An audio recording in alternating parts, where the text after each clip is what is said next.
Perfecto, ahí ya se está grabando. Bien,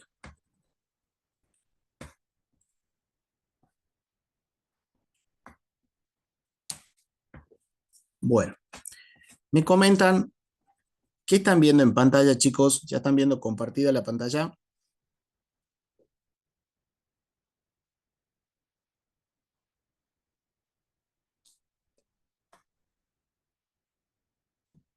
Sí, perfecto, buenísimo.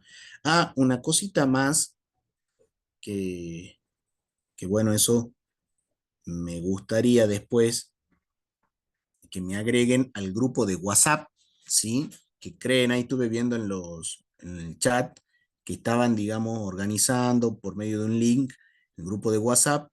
Me gustaría después si me pueden, o si lo pueden dejar en el chat y yo desde ahí me uno. Eh, por ahí el grupo de WhatsApp es una comunicación mucho más directa para cuestiones así imprevistos sobre todo, eh, teniendo en cuenta de que va a ser una modalidad virtual el curso. Puede ocurrir muchas veces que se caiga la conexión, que no se escuche, que se retome la conexión, o por ejemplo, como ocurrió en la primera clase, sí que por algunos problemas técnicos del servidor, sobre todo, no pudimos comenzar, digamos. ¿Sí? Se solucionó muy avanzado ya el horario de clase, entonces ya no se pudo hacer eso. Entonces, mi recomendación sería de que todos, no la gran mayoría, sino todos deberíamos estar en ese grupo de WhatsApp para poder tener esa comunicación de manera masiva y que el uso del WhatsApp sea para eso, ¿sí? Para mensajes cortos, referidos al curso y más que nada para una comunicación directa y masiva.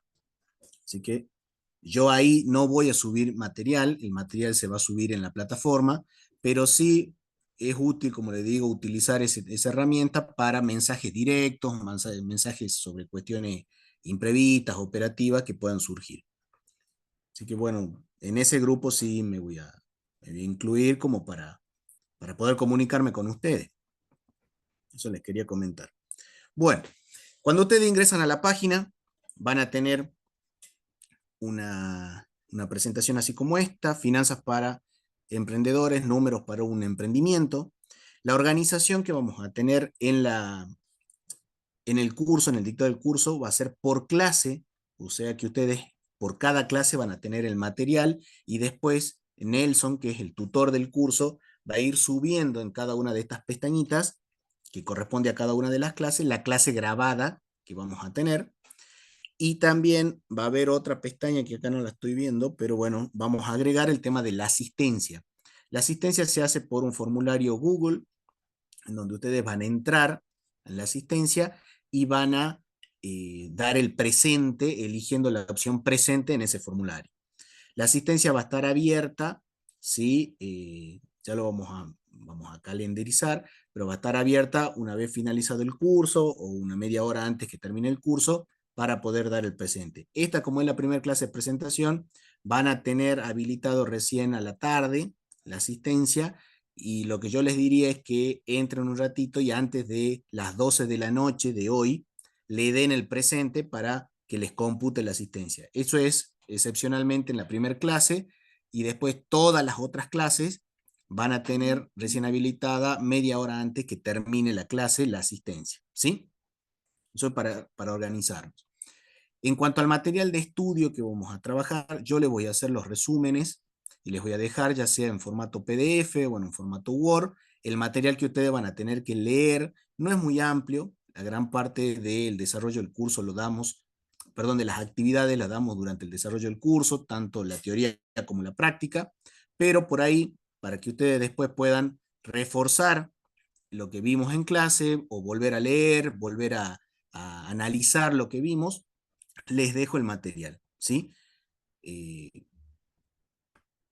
Otra cosita que quería mostrarles para que tomen nota, siempre en la primera clase yo me tomo unos minutitos para comentarles cómo es la organización.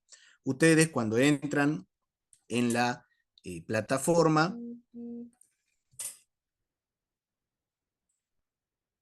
ustedes cuando entran en la plataforma, en la parte de la solapa de introducción, van a tener este texto. Nos vamos al final, ahí tienen el cronograma de clase. ¿Lo pudieron identificar?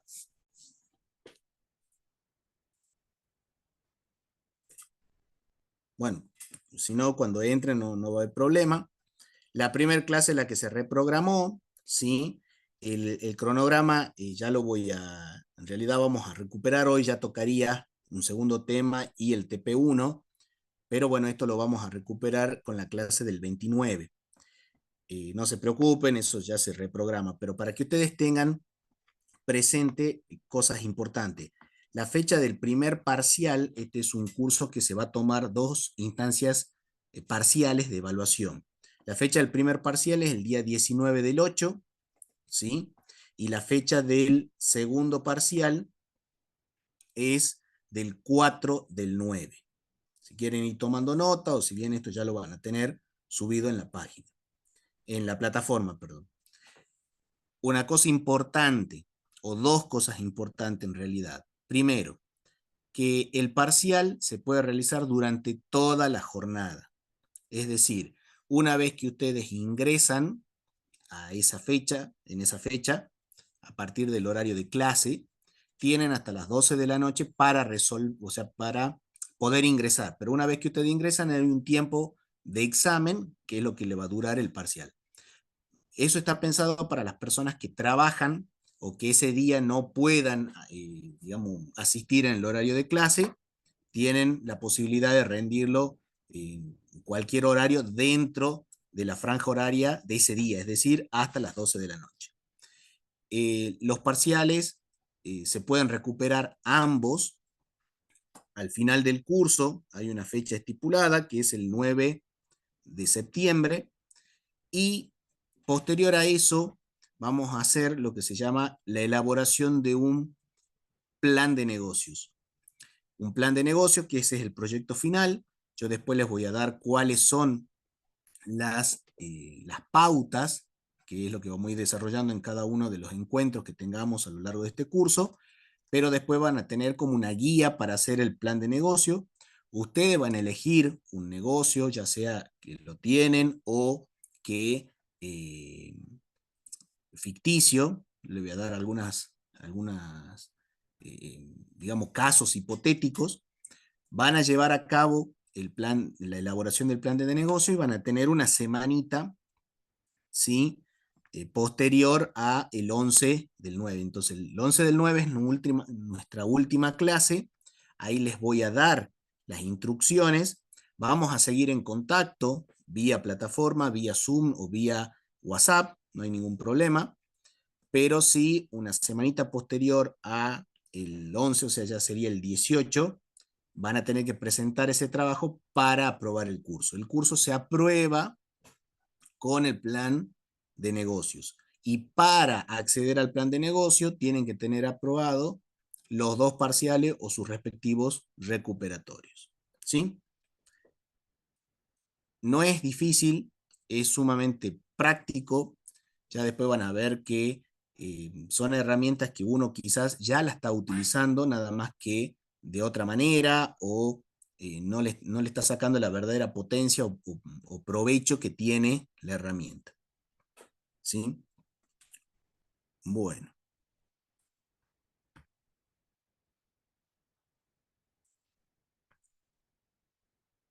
salgo un ratito de acá.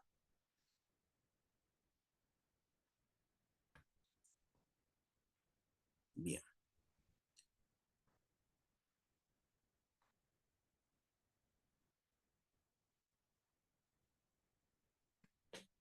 Otra cosa, chicos, ahí estoy viendo, somos bastante, somos alrededor de 80, más de 80 personas, 89 participantes tengo yo, ¿sí? Así que por ahí yo lo que les pido es que si ustedes tienen alguna duda, alguna consulta, eh, sin ningún problema, habiliten el micrófono y hacen la consulta, ¿sí? Eh, a mí me resulta por ahí más cómodo de esa manera y no que tengan que levantar la mano o escribir el chat, porque yo para verlo al chat tengo que abrir las pestañas y eso me ocupa lugar en la presentación. Entonces, yo preferiría que ustedes, si tienen alguna duda, alguna consulta, sin miedo, habilitan su propio micrófono y la expresan a la consulta. Además, sirve para todos y podemos por ahí eh, compartirla, por ahí es la duda que tiene ya otro compañero y vamos compartiendo entre todos. Este es un espacio en el que todos crecemos y en el que todos nos relacionamos de esa manera, o sea, compartiendo las dudas que tenemos y los planteos que vamos haciendo con esto. El mundo de las finanzas es muy dinámico y sobre todo en los pequeños, digamos, emprendedores, es muy sensible, en el sentido de que por ahí la herramienta que vamos a desarrollar le puede servir en un grado mayor o menor a uno u otro emprendedor. Entonces siempre es importante escucharnos y aprender también de las experiencias, ¿sí?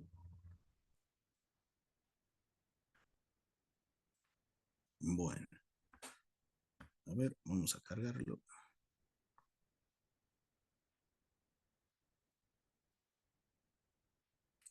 Le hago una consulta. ¿Qué están viendo en pantalla, chicos?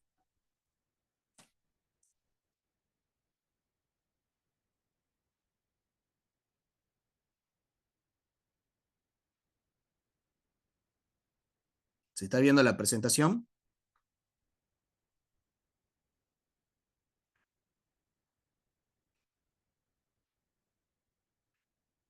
Ahora sí. Ah, perfecto. Bien. Vamos acá. Ahí está. Ok. A ver, vamos a salir.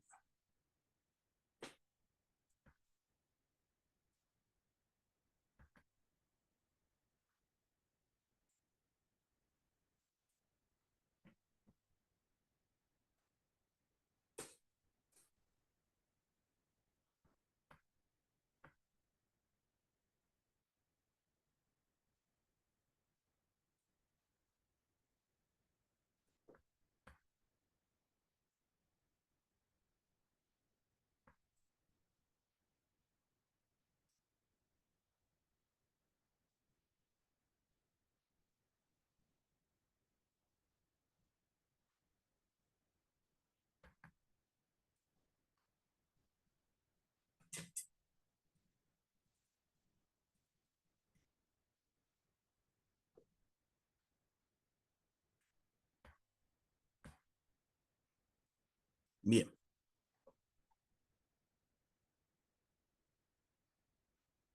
comencemos. Bueno, ahí sí están viendo, me dijeron la presentación, ¿no? Se ve y oye perfecto. Perfecto. Bien, este es un curso que está destinado a los emprendedores. Cuando se ideó este curso, se planificó este curso, se tuvo en cuenta la mirada desde dos puntos de vista. Primero, a la persona que actualmente es emprendedor o quisiera emprender, quisiera ser un emprendedor, como también a la persona que está trabajando actualmente para un emprendedor. ¿Por qué lo planteo así? ¿O por qué se ideó de esta manera? Primero porque desde digamos, en la actualidad, el concepto que se tiene de las empresas, ya no del emprendedor, sino de las empresas, es que es una organización en donde sus componentes, que serían en esos componentes que integran a la empresa, tenemos los recursos financieros o económicos, los materiales, los insumos y los recursos humanos. Cuando uno habla de recursos humanos, ya no solamente está hablando de los empleados, sino también de toda la organización, es decir, de los jefes, de los supervisores y los empleados. Porque por ahí uno pareciera ser que solamente el recurso humano es el empleado y no es así. El recurso humano parte desde la cabeza, que sería el directorio en una empresa grande, o el emprendedor en una pequeña pyme, y baja hacia toda la estructura de personal, o sea, supervisores, el portero, el ordenanza, la persona que está en la recepción, que atiende los teléfonos, el que empaca, el que está frente a la máquina, el que reparte, si tenemos un servicio de delivery, por ejemplo, depende de los emprendimientos, todo eso hace el recurso humano. Y en la actualidad se entiende que los recursos humanos deben trabajar de manera organizada, pero de una manera dinámica. Y para trabajar de una manera dinámica, todos tenemos que conocer la empresa y los objetivos que va a perseguir la empresa, la misión que tiene la empresa, la visión que tiene la empresa, para lograr generar el producto, ya sea un bien o un servicio, que realmente satisfaga las necesidades de los clientes.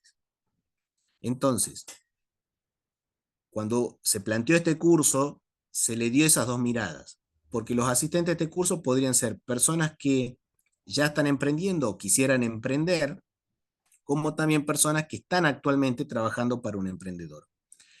Las personas que están emprendiendo, ya quieren emprender, seguramente este curso le va a servir para tomar mejores decisiones desde el punto de vista estratégico y operativo. Y para las personas que están trabajando para un emprendimiento actualmente, le va a servir para tomar mejores decisiones de organización y operativas en el sector en el cual pertenecen a la empresa. Entonces, las herramientas que ustedes van a adquirir acá le va a servir tanto para un negocio general como para organizar mejor o planificar mejor el sector que ustedes tienen, ¿sí? Si están trabajando, por ejemplo, en la parte de ventas, si están trabajando en la parte de recepción, organizarlo mejor. ¿Qué es el emprendedurismo? Es el motor fundamental del desarrollo económico. Si no hay empresas, no hay desarrollo económico. El sector privado, por medio de las empresas, logra esto, que haya desarrollo económico. ¿Qué es el desarrollo económico? Son dos cosas, o implica dos cosas. Primero, un crecimiento,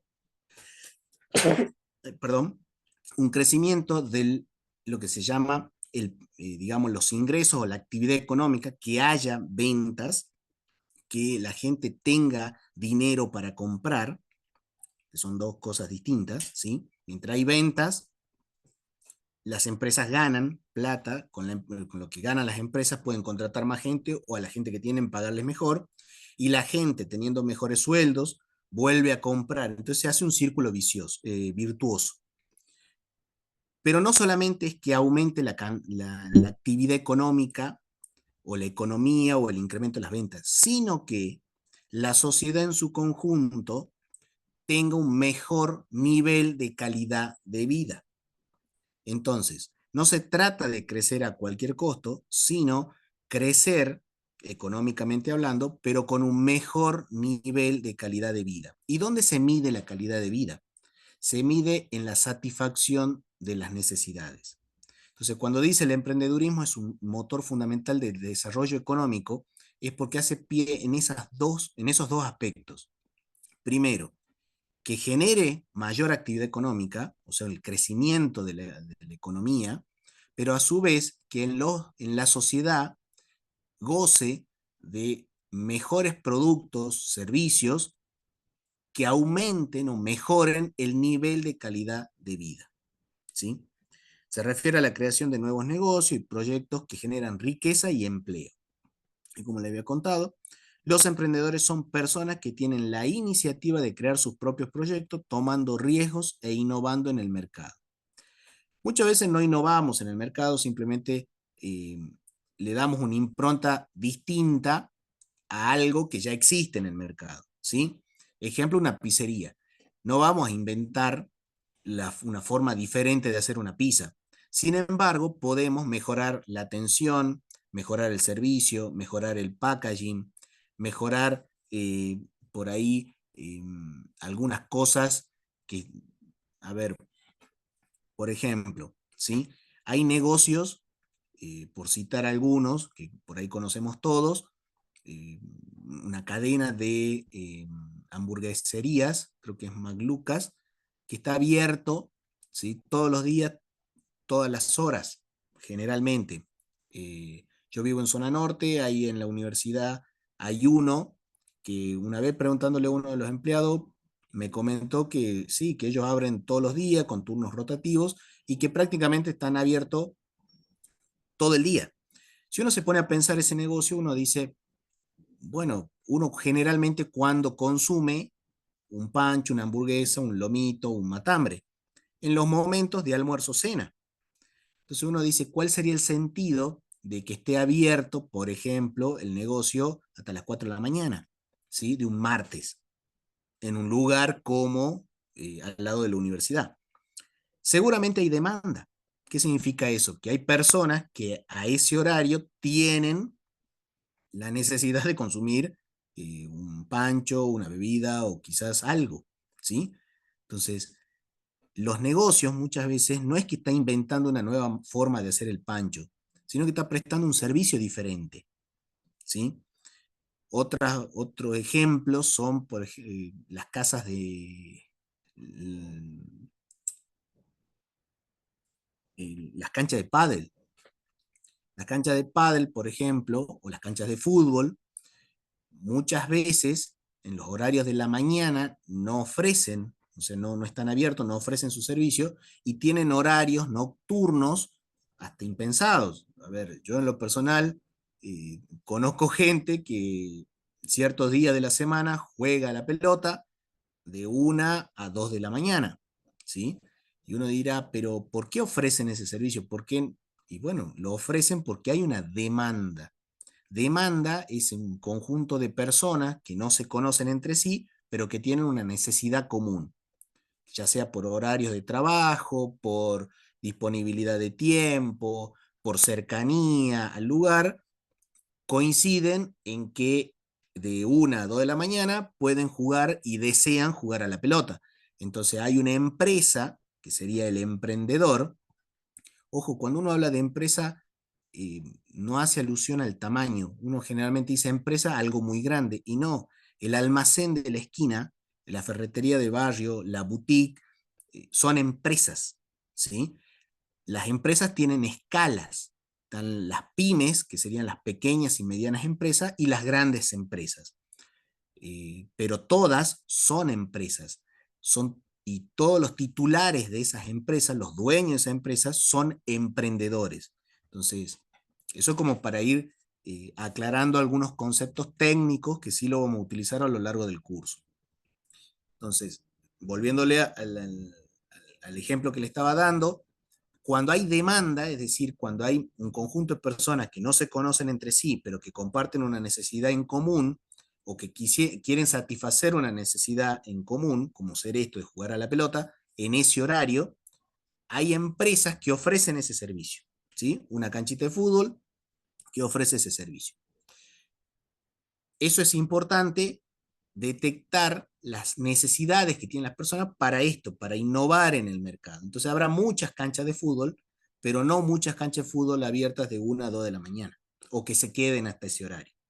Entonces ahí es donde uno va tomando riesgos, porque uno no sabe si le va a ir bien o mal llevando a cabo esa actividad, pero va innovando también en el mercado porque va ofreciendo algo que cree, ¿sí? El emprendedor siempre cree, intuye que le puede ir bien en esa actividad. Nadie empieza algo con poca fe, o en el sentido de, sí con mucho miedo, porque uno tiene miedo cuando emprende algo diferente, pero lo hace con fe, o sea, lo hace con ganas, con un optimismo. Después la realidad nos devolverá, ¿sí?, los pies sobre la tierra y nos dirá, tu idea fue muy buena desde lo teórico, pero no se aplica, o dirá, mira, podés mejorarla, ¿sí? No hay cosa más cruda que la realidad, hay un refrán que dice así, y es verdad, ¿sí? La realidad nos devuelve los pies sobre la tierra y nos hace replantear nuestro negocio o nuestro emprendimiento. Pero uno siempre tiene que buscar tomar riesgos mediante la innovación.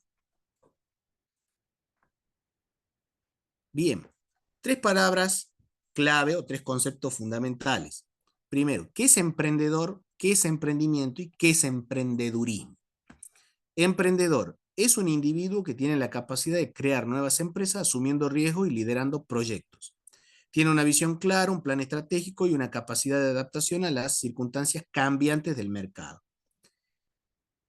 Eso que les decía recién de que la realidad nos devuelve los pies a la tierra es una verdad.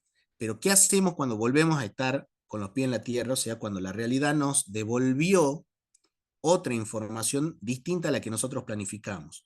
Tenemos que tener la capacidad de adaptarnos a las circunstancias, ¿sí? Nosotros cuando pensamos un negocio, hacemos primero una suposición de lo que pensamos que va a haber, de lo que pensamos que necesita. Luego de un tiempo de ejecutar esa acción, la realidad nos devuelve otros datos, ¿sí? Entonces, ¿qué hacer con esos datos? Un emprendedor, además de liderar un proyecto y asumir riesgos, continuamente se tiene que estar adaptando a los cambios. Emprendimiento. Se refiere al proceso de creación de una nueva empresa, producto o servicio en el que se busca innovar y generar valor en el mercado. Es un camino complejo que requiere esfuerzo, perseverancia y gestión eficiente de los recursos. Acá hay varios conceptos o varias ideas clave para entender qué es un emprendimiento. Primero, yo cuando emprendo algo, tiene que ser algo innovador, pero ¿qué es algo innovador? Muchas veces se utilizan las palabras y no se le da el verdadero significado. Algo innovador no es algo nuevo que nunca se haya visto, sino, y esto por ahí sería hasta una opinión personal, uno considera algo innovador cuando genera valor en el otro. Si yo lo que produzco, ya sea un bien o un servicio, porque las empresas pueden ser productoras de bienes o productoras de servicios o productoras de ambos, pero si yo lo que produzco en el otro, que sería el consumidor, no genera ningún tipo de valor, no estoy innovando. Pónganse a pensar el siguiente ejemplo. Yo tengo una ferretería en un barrio y la persona que entra a comprar, ¿sí? Entró porque necesita un tornillo para ajustar, no sé, una alacena. Si uno no entiende qué es lo que necesita la persona, no puede generar valor. La persona no necesita un tornillo para ajustar la alacena. Ustedes dirán, pero profe lo acaba de decir, necesita ese tornillo. No, ahí está materializando su necesidad. Lo que la persona necesita es solucionar el problema que tiene de organización y para eso necesita ocupar mejor la alacena. Cuando fue a ocupar mejor la alacena, se dio cuenta de que la puerta no cierra porque le falta ese tornillo. Entonces, cuando ustedes entienden que la persona que entró a su negocio, ¿sí? Trae consigo una situación problemática, por eso está buscando una solución, la solución no es el tornillo, ahí se materializa. La solución es, por ejemplo, que te atienda una persona que te comprenda lo que vos necesitas, que te comprenda o que te dé opciones o alternativas para lo que vos necesitas, que te escuche, por eso se trabaja mucho la escucha activa, para poder contextualizar tu situación y ver qué tengo yo como producto para ofrecerte que te dé solución a lo que vos necesitas. Siempre el foco en el cliente. Entonces, cuando uno entiende que la persona no necesita un tornillo, sino que necesita solucionar un problema, el enfoque es totalmente distinto. Porque capaz que le termino vendiendo el tornillo, le termino vendiendo el armado de otra alacena, le termino vendiendo otra pieza, no hay ningún problema. El tema es saber entender que lo que la persona que entró a mi local, sea yo empleado, sea yo el propietario, el emprendedor, tiene un problema por solucionar, por eso entró. No entró porque me conoce, no entró porque le gustó el local, entró para buscar una solución. Y lo que va a comprar, o está dispuesto a comprar, porque no sabemos si lo comprará o no, pero sí está dispuesto a entrar, por eso entró, es una solución que se materializa en las cosas. ¿Sí? Cuando uno dice se materializa es porque, bueno, sí, esta persona se llevó un tornillo, pero ese tornillo para él implica la solución a su problema. ¿Sí? Entonces siempre es importante entender eso y eso es lo que crea valor. Cuando ustedes le encuentran solución al problema que ustedes estaban teniendo, le dan valor al servicio o al producto o al emprendimiento. Anda a verlo a la ferretería de Don José, que Don José te va a dar la solución de lo que vos necesitas. Vos contale qué es lo que necesitas y él te va a decir qué hacer.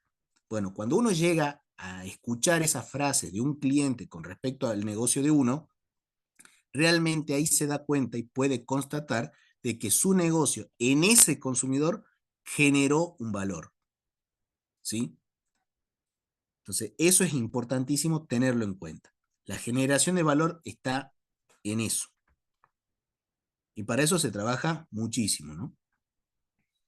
¿Y qué es el emprendedurismo? Se refiere a la actividad que implica la creación de nuevas empresas y la innovación. Es un motor de crecimiento económico que genera empleo, impulsa la innovación y transforma la sociedad.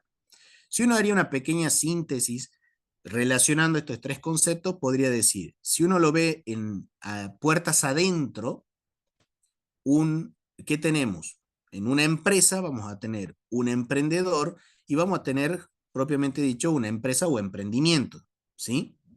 Y si uno lo ve puertas afuera, el conjunto de empresas que trabajen bajo esta mirada que le acabo de comentar va a ser el movimiento social que se conoce como empresariado o como emprendedurismo. Entonces, cuando uno dice sí, porque las empresas de Salta, porque las pymes de Salta o porque las pymes de la ciudad, ¿a qué se está refiriendo? Al emprendedurismo como movimiento creador o motor del crecimiento económico. ¿Sí? Hasta acá, ¿cómo vamos? ¿Habían escuchado estos términos en otro lugar? Bien, perfecto. ¿Sí? Bueno, a ver, tenemos algunos mensajitos. Perfecto, bien, profe. Bueno, ya saben que pueden habilitar su micrófono y hacer la consulta directamente, no hay ningún problema. Bien, para ser emprendedor, ¿sí? O para trabajar en un emprendimiento, ustedes fíjense que tanto los que trabajan en un emprendimiento o los que son emprendedores, o sea, titulares del emprendimiento, tienen un espíritu emprendedor.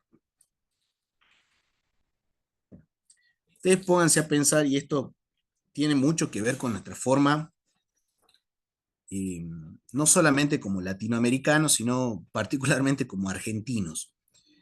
El típico ejemplo son los equipos de fútbol.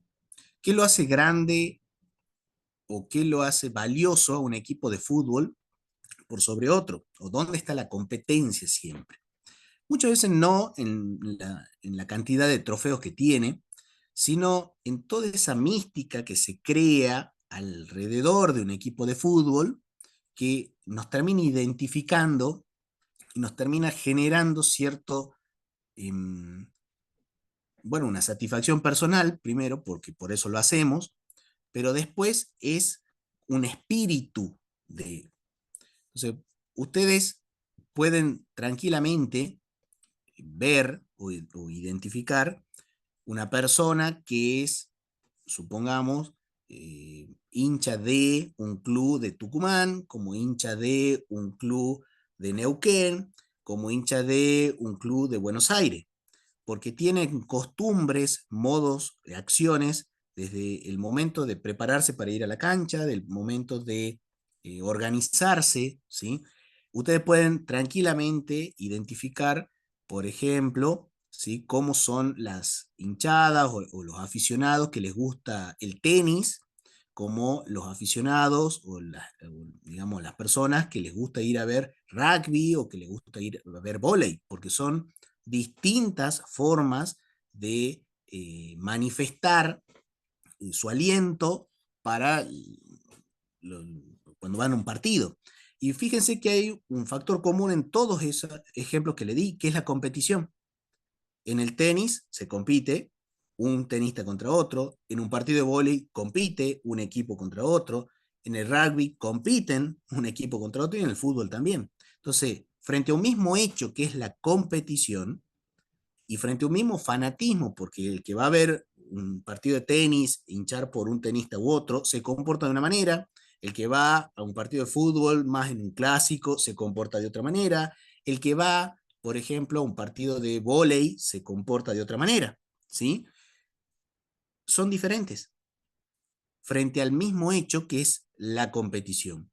Entonces, frente a un mismo hecho que es satisfacer las necesidades, porque para eso están las empresas, para satisfacer las necesidades, y a veces la misma necesidad, ejemplo, comida o alimentación, ¿sí? Yo puedo comportarme de distintas maneras. Y el comportamiento mío como empresario, como emprendedor, va a hacer que el consumidor me elija por otro.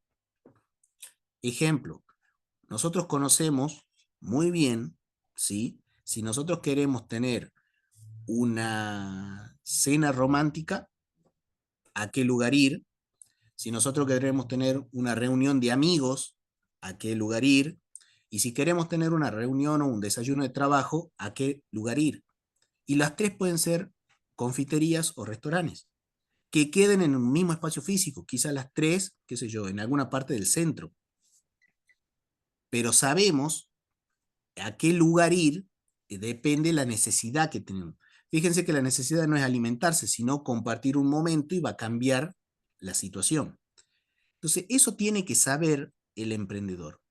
Y el emprendedor, ¿cómo puede saber eso? Porque desarrolla, porque esto, si bien dice el espíritu, en realidad es una capacidad que tiene que desarrollar quien está a cargo de una empresa o quien trabaja en una empresa para entender, digamos, fundamentalmente cuál va a ser la visión, la mirada y los objetivos generales de esa empresa. Entonces, esto que uno dice del espíritu emprendedor no es algo que uno digamos, lo trae de manera innata. Si bien hay personas que nacen y uno le descubre eh, estas capacidades como lo hacen muy fácil, ¿sí? Hay personas que uno dice, nació para los negocios, porque le encanta hacer negocios, le encanta ver estas oportunidades, siempre está viendo nuevas cosas, está bien, pero también este espíritu de emprendedor se puede adquirir, ¿sí? Y la idea de estos cursos es que ustedes con herramientas ya de la administración puedan desarrollar e ir perfeccionando estas habilidades. ¿Qué es entonces el espíritu del emprendedor? Es la pasión por crear. Y pasión es ponerle sentimiento a las cosas. Y ponerle sentimiento a las cosas desde el campo de la administración implica tres elementos. Primero, el optimismo. Es fundamental estar motivado para llevar una acción. Segundo, la planificación. Si yo no planifico, ¿sí? Que sería la planificación general, ¿yo qué quiero hacer? Tener claro, perdón, antes de la planificación, los objetivos. Yo tengo que tener, digamos, el diseño del objetivo, la definición del objetivo. ¿Qué quiero hacer? Y el tercer elemento justamente es la planificación. Es decir, para llegar a ese objetivo, voy a hacer el paso 1, paso 2, paso 3, paso 4. De manera, estos tres elementos siempre van trabajando de manera eh, concatenada. ¿Por qué? Porque ¿qué es lo más tedioso de esos tres elementos? La planificación. Muchas veces abandonamos porque la planificación que estamos teniendo nos lleva tiempo, no podemos, no es que no podemos, sino nos va desanimando, ¿sí? Que no vemos los resultados o cuestiones por el estilo. Entonces, ¿uno qué hace con eso? Agarra y busca, ¿sí?, que esa planificación, ahí está, que esa planificación con optimismo busca continuar porque sabe que la consecución de esos pasos me va a llegar al objetivo. Ese es un caso. Otro caso es que nosotros empezamos con muchas ganas, pero cumplimos el objetivo y realmente no impacta como hubiésemos deseado. Entonces siempre hay que replantearlo a ese objetivo, ¿sí? Recuerden que es algo dinámico, va cambiando. Entonces siempre son esos tres elementos, pero eso si uno no lo hace con ese optimismo, con la fijación de objetivos y con una planificación, va a fracasar en el intento. Y es lo que realmente genera valor, ¿no? Al final, el hacer las cosas de esta manera. Claro, Segundo, hay que tener ciertas cualidades. Primero, la perseverancia. Uno tiene que insistir. Las cosas no salen a la primera vez. A veces sí, ¿sí? Y es más, uno va desarrollando un espíritu emprendedor porque va, a ver, uno propone una idea, esa idea fracasa. La pregunta es, ¿no sirvió para nada hacerlo? La respuesta es no, porque ya probaste cómo no se hace. Entonces, la próxima vez que propongas una idea, ya tenés la experiencia de la primera idea que fracasó. Entonces, esta idea va a ser mejor. Quizás vuelva a fracasar, no importa, pero ya va a fracasar en otro aspecto, no en el mismo. ¿Sí? Entonces, porque el ser humano aprende de los errores, a pesar de que muchas veces nos cuesta, pero aprende de los errores. Entonces, y más en el campo de los negocios, porque cada error te sale plata. Entonces, es muy fácil aprender de los errores, porque cada error se paga. ¿Sí? Entonces, uno cuando ya planifica o va gestando una segunda idea sobre el mismo proyecto, sobre otro, ya tiene la experiencia del primer fracaso. Y las buenas ideas surgieron o son el fruto de muchísimos fracasos anteriores, en la misma actividad o en actividades diferentes, ¿sí? Pero la perseverancia, es decir, continuar innovando y continuar pensando, es una cualidad que tiene que tener el emprendedor. Segundo, la creatividad. La creatividad está, digamos, también fundamentado en esta, que es la capacidad de adaptación. No es crear cosas por crear, no se trata de idear ideas que sean ambiguas, que sean poco creíbles, no, tiene que ver cómo esta situación, la creatividad, muchos autores la definen como la capacidad de atar dos extremos de una misma soga. En un extremo, nosotros de una soga, supongamos, citan el ejemplo de una persona que está sosteniendo dos extremos de una soga que está cortada. Entonces, ¿cuál es la creatividad? ¿Cómo la une a esa soga? ¿Sí? Y bueno, hay muchísimas formas de nudos que van a permitir que esa soga se vuelva a utilizar. La pregunta es, ¿cómo lo hago? ¿Sí? Y bueno, dependerá primero de los recursos con los que cuento, si la soga es gruesa, la soga es fina, la soga es más flexible, la soga es muy rígida, ¿sí? Es más manejable, menos manejable. La soga está muy separada un extremo del otro, o está muy cerca un extremo del otro. Entonces, la creatividad tiene que ver con eso. Adaptarme, por eso la capacidad de adaptación a los cambios, y dentro de lo que me permiten los recursos, mi tiempo y mis propias limitaciones, solucionar el problema.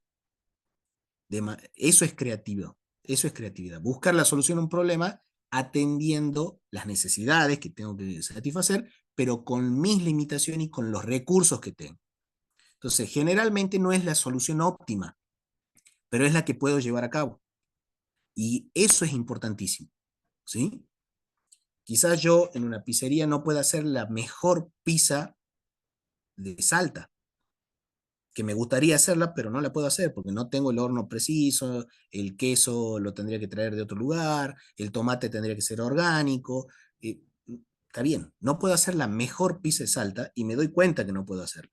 Sin embargo, puedo hacer la mejor pizza que, que, digamos, de acuerdo a los recursos que tengo, puedo llevar a cabo y que puede ser vendible. Entonces, perfecciono ese producto. Entonces yo no voy a ofrecer la mejor pizza de Salta. Voy a ofrecer, por ejemplo, la mejor, digamos, una buena pizza a tiempo. Una buena pizza que tenga, qué sé yo, un precio accesible. Una comida que te pueda salvar en algún momento especial. Por ejemplo, no sé, necesitas, por razón de trabajo, no llegaste a preparar la cena y necesitas que los chicos se vayan a dormir a las 10 de la noche. Bueno, esta pizzería está abierta desde las 8 de la noche. Entonces podés pedir tranquilamente la pizza y que te la llevamos en media hora. Entonces no es la pizza ni más rica, ni la mejor, ni con los mejores ingredientes, pero satisface esa necesidad. Entonces eso siempre hay que tenerlo en cuenta, ¿sí? Y esa es la creatividad. Saber que con mis recursos ofrezco un producto que da solución. Si mi producto no da solución, nadie lo va a querer. Eso es importante tenerlo en cuenta. Habilidades. Profe, Sí, profe.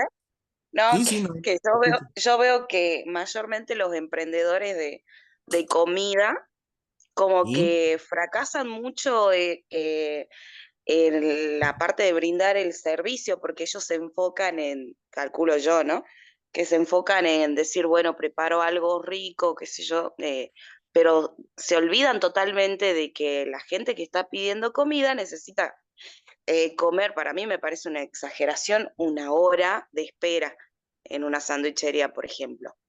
Y pasa, lo veo a menudo porque siempre pido comida.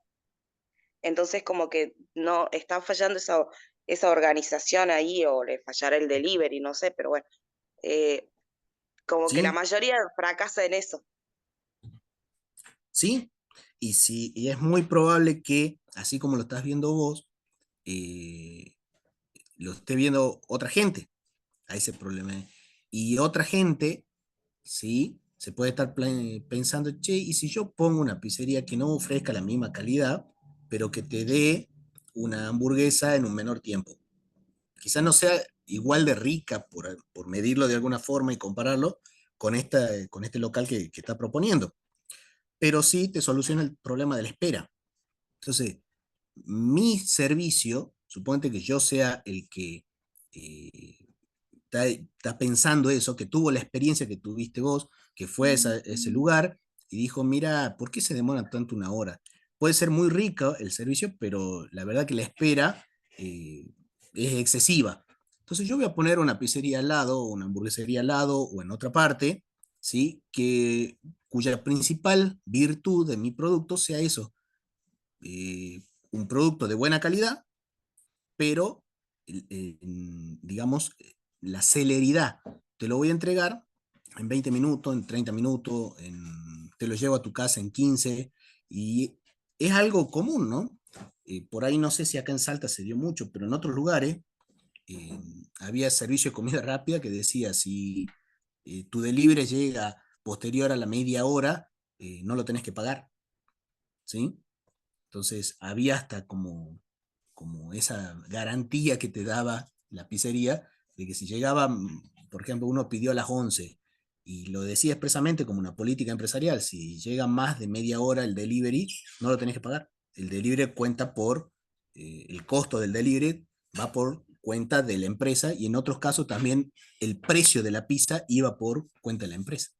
Entonces, siempre en donde otro está fallando, en realidad hay que preguntarse si realmente está fallando, porque quizás él diga, el dueño, poniéndose en los zapatos de esa sanguchería, puede decir, a mí me eligen por la calidad, no por el tiempo, por eso lo esperan, ¿sí? Entonces él se está focalizando en que cada vez más sea más rico su sándwich o más rica su pizza. Y si eso le lleva más tiempo de elaboración, no le interesa, porque él está satisfaciendo la necesidad de las personas que quieren probar algo más exquisito quizás. Y el tiempo no es algo que les importe. Entonces está buscando su cliente, ¿sí? O puede ocurrir que no se esté dando cuenta del error que está cometiendo, también. Pero siempre hay que pensar las dos cosas, ¿sí? Cuando la otra vez vi una hamburguesa que está a 14.000 pesos. Muchos no la pagarán y muchos también sí la pagarán.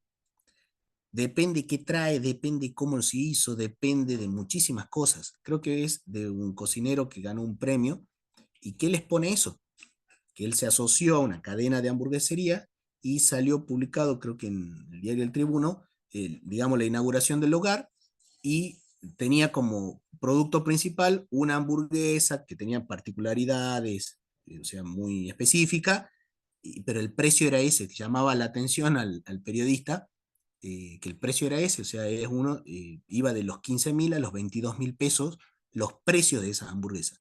Bueno, pero por ahí lo que se está buscando no es tanto ni el tiempo ni el costo, el dinero, no estamos buscando comer barato, sino estamos buscando otra cosa, o sea, otro sabor en el paladar, otro servicio.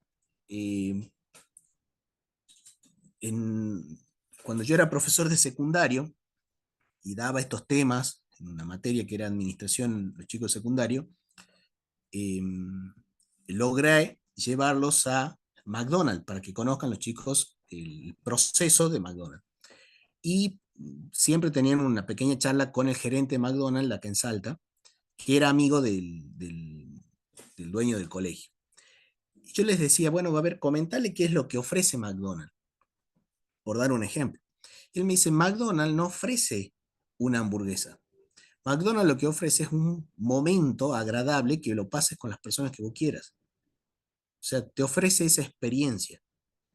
¿Sí? Entonces, quizás la hamburguesa de McDonald's puede ser hasta no rica para algunos, y está en todo su derecho, pero la experiencia de compartir en un lugar agradable, con una música, que los chicos, si uno va con la familia, que los chicos tengan un espacio para recrearse, que se pueda estar tranquilo, lo que sea. Entonces, es la experiencia de lo que te ofrece. ¿Sí? Y por Ah, ejemplo, una medida profe. de ellos que tenían, que a mí me llamó la atención, una medida que ellos tenían para medir, valga la redundancia, si la empresa era exitosa o no en las ventas, no era el importe vendido. Ejemplo, ellos si vendían 1.000.000 de pesos en la semana o vendían 500.000 o 200.000 pesos en la semana, no les importaba. O sea, no iban llevando ese registro. Lo registraban porque para la información impositiva sí lo deben hacer, pero ellos para su administración de las ventas no lo tenían como el registro principal. ¿Qué sí registraban? La cantidad de personas que compraban, ni siquiera los productos que más salían, sino la cantidad de personas. ¿Por qué? Porque ellos tenían registrada, o sea, igualaban una persona, una experiencia. Entonces, si a mí en mi local entraron 100 personas, esas 100 personas se llevaron 100 experiencias a su casa de mi servicio, como McDonald's. Entonces, si al otro mes entran, a ver, se daban cosas muy paradójicas. Por ejemplo, en el mes uno, supongamos, tenían 1.000.000 de pesos en ventas y 100 personas que fueron a McDonald's. En el mes 2 tuvieron 2 millones de ventas, 2 millones de pesos de venta, pero 80 personas fueron a McDonald's. O sea, los precios o el importe económico de las ventas aumentó, se duplicó, pero sin embargo cayeron las visitas. Bueno, ellos estaban preocupados. Y uno cuando lo analizaba eso decía, pero ¿cómo va a estar preocupado si vos duplicaste lo que vendiste? Me decía, profe, que usted no entiende. Nosotros ofrecemos experiencia. O sea que en realidad perdimos clientes.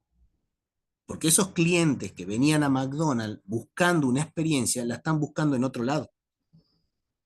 Entonces no importan los precios, porque eso es una cuestión de la inflación, es una cuestión de los costos, eso es otro sector. Para la administración, me decía el gerente, y yo estoy preocupado, porque se me fueron 20 clientes con respecto al mes anterior. ¿Y por qué uno dice 20 clientes? Porque esas 20 personas, la diferencia entre 100 y 80, son personas que están buscando una experiencia, que le gustó McDonald's en su momento, pero que no volvieron o no repitieron. Y eso lo hace pensar, y lo preocupaba, que cambió, porque nosotros pensamos que estamos ofreciendo el mismo servicio, y a veces no. Sí, ¿quién tenía una consulta? Yo quería comentar, mi nombre es Laia Sí, Sarife. Yo sí, quería Lai. comentar em, con respecto a un emprendimiento que tuve, que desistí realmente, porque Sí, no le encontraba la vuelta a lo que querían los clientes. Por ejemplo, mi emprendimiento era, yo fabrico perfumes finos artesanales. sí. Extraigo lo que es la materia prima, realizaba un perfume que tenía una alta calidad, persistencia excelente, pero creo que porque la clientela o yo no tenía bien fijado mi segmento de clientes, Ujú, eh, lo vendía, participaba en ferias de emprendedores como para hacerme conocida y las personas no aprecian tanto lo artesanal, solo las personas que conocen de lo que es el trabajo artesanal, de lo que es fabricar algo, creo que le dan ese valor al trabajo de uno, pero no sí. todos, porque yo le estaba ofreciendo mayor persistencia en un perfume, en una fragancia. La gente más bien se inclinaba a que quería imitaciones, que yo no hacía imitaciones porque eran perfumes de autor, Ujú, y el precio le parecía, pese a que era un precio accesible, le parecía como mucho porque no era una marca conocida. Entonces yo desistí de ese emprendimiento. Era una pasión, es más, la sigo teniendo y sigo haciendo perfumes en mi casa y todo el mundo en mi familia recibe para los cumpleaños y todos mis perfumes que les encantan. Sí fidelicé clientes este, que de hecho me siguen comprando a lo largo de los años, pero son pocos, porque no todos apreciaban esa calidad del producto. Yo creo que me quedé ahí sí. en no saber Eso, innovar, en no saber... bueno, en el curso vamos a ver, este es un curso de finanzas, ¿sí? Pero, Sí, pero vista desde el emprendedor. Entonces tiene un poco de todo, porque manejar las finanzas te lleva a conocer distintas áreas del negocio. Los autores que hablan sobre esto, sobre el, digamos, el emprendedurismo, lo plantean quizás desde dos puntos de vista o de dos ideas básicas. Hay dos enfoques. Primero, ¿qué necesita el cliente y qué puedo yo satisfacerlo? ¿Sí? Y la otra, que es un poco más ortodoxa, que se da en algunos casos puntuales, es decir, yo produzco esto y a quién le hace falta.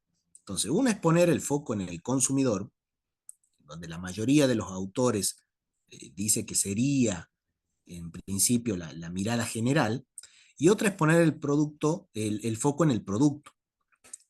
Un ejemplo típico, en, en el mundo hay, si mal no recuerdo, de la última vez que leí, eh, algo así como 200.000 o 300.000 Ferraris, ¿sí? Ferrari, no sé si ustedes verán, es un auto de lujo que no ofrece, o sea, ¿qué ofrece? Ofrece el lujo, el esplendor, el glamour, eh, modelos exóticos, porque tienen su particularidad en el modelo, pero no se distingue, por ejemplo, en la velocidad, es la misma velocidad que puede tener otro vehículo. No se distingue quizás tampoco en las funciones, porque son las funciones que puede tener, a ver, tiene freno, a disco, tiene, no sé, airbag, tiene todo lo que puede tener otro, pero sin embargo, quienes hacen Ferrari, ¿sí? Lograron desarrollar en los consumidores Ferrari un fanatismo. Entonces ellos ya trabajan sobre ese fanatismo y trabajan con el producto. Entonces, mientras ellos menos unidades hagan, indefectiblemente va a subir el valor de la unidad. Si yo tengo 100 Ferrari a 1.000.000 de pesos y de pronto yo tengo 100 millones de pesos, pero si yo de pronto hago la próxima camada a 50 y digo que es la edición limitada, esas 50 van a valer 2 millones de pesos, porque todo el mundo la va a querer, ¿sí? Entonces, y es una estrategia comercial. Yo primero genero un fanatismo con mi producto y lo logro. Ese es el enfoque del producto. Yo he visto casos, me tocó trabajar con gente, digamos, en los estudios contables, que nos planteaban, por ejemplo, negocios. Dicen, mira, yo acá no tengo mucha experiencia, pero yo exporto dulce de leche a Miami como regalos. Entonces, muchas veces uno, ¿qué hace? Lo más, o sea, el enfoque más general es enfocarse, valga la redundancia, en el cliente y que desde el cliente yo adapte mi producto. Y otro que es un poco más, un camino más largo, pero que también da resultado, es hacer fuerte mi producto y volver, o sea, fanatizar a los clientes. Y yo no utilizo la palabra fidelizar, porque en la fidelizar es el primer enfoque, porque yo estoy buscando, cuando uno fideliza, busca satisfacer la necesidad del cliente, o sea que el enfoque está en el cliente. En cambio, cuando uno busca fanatizar, lo que está buscando, ¿sí? Es que el otro sienta una necesidad que en principio no la tenía. Eh, Acá un ejemplo típico en donde se hizo ese enfoque con una acción típica fue, por ejemplo, en un momento, yo soy hincha de River, pero realmente fue envidiable lo que hizo Macri en su momento, que él, para los hinchas de Boca, sabrán que el escudo de Boca tiene alrededor, creo que de 111 o 114 estrellas dentro del escudo de Boca, ¿sí? Bueno, vendió esa estrella, como también vendió en su momento, ¿sí? El pasto de la Bombonera, cuando habían ganado, no sé, no sé si era una Libertadores o un campeonato importante, lo vendió. Entonces ahí, ¿qué servicio o qué necesidad satisfago? La del fanatismo, ¿sí? Entonces pero Boca trabajó muchísimo para que sus hinchas sean realmente fanáticos. Todos los clubes en realidad trabajan muchísimo para que sus hinchas sean fanáticos, porque el fútbol acá se vive de otra manera. Pero lo aprovechó, pero ahí trabajó o sea, puso el foco en el producto, ¿sí? Puso el foco en algo y le creó la necesidad al hincha de Boca que antes no tenía, porque le ofreció otra cosa. Le dijo, vos no querés que sea una estrella, vos que sos tan fanático de Boca y que defendés a Boca en todos los asados, ¿no querés que una estrella del escudo lleve tu nombre? O digamos nosotros en un registro, porque no es que está el nombre impreso, sino está como en una suerte de planilla, que la estrella número 13 que está en la parte inferior del escudo de Boca le corresponde a fulano y tal. O no querés que te llegue a tu casa un pan de césped, del césped de la Bombonera, donde jugó el último partido, no sé, Martín Palermo, un ídolo. Entonces, ahí se utiliza al producto y se pone el foco en el producto para que y se genere el fanatismo. El fanatismo te genera una necesidad. De pronto, bueno, como nunca ofrecieron vender el césped, uno nunca deseó. Las necesidades parten de un deseo. Entonces, como uno no estaba dentro de las posibilidades, ¿sí? Uno no deseó eso. Entonces, cuando ya te lo ofrecen como posibilidad, te despiertan la necesidad. La necesidad siempre la tiene el consumidor. Y las necesidades son infinitas o ilimitadas, esa era la palabra. Entonces, cuando me despiertan esa necesidad, producto de mi fanatismo, yo demando ese producto. Y ahí es donde me crearon la necesidad a partir del producto. Distinto, el otro enfoque es que el empresario o el emprendedor investiga qué necesidades tiene actualmente el consumidor y busca adaptar su producto a eso. Ese es el enfoque más tradicional, más generalista, el que funciona al corto plazo o el corto a mediano plazo. El otro requiere mucha más inversión, requiere mucho más estudio de ese mercado para poder lograr eso, ¿sí? Pero bueno, son los dos enfoques que existen. ¿Cómo es el proceso? No sé si por ahí quedó clara la consulta.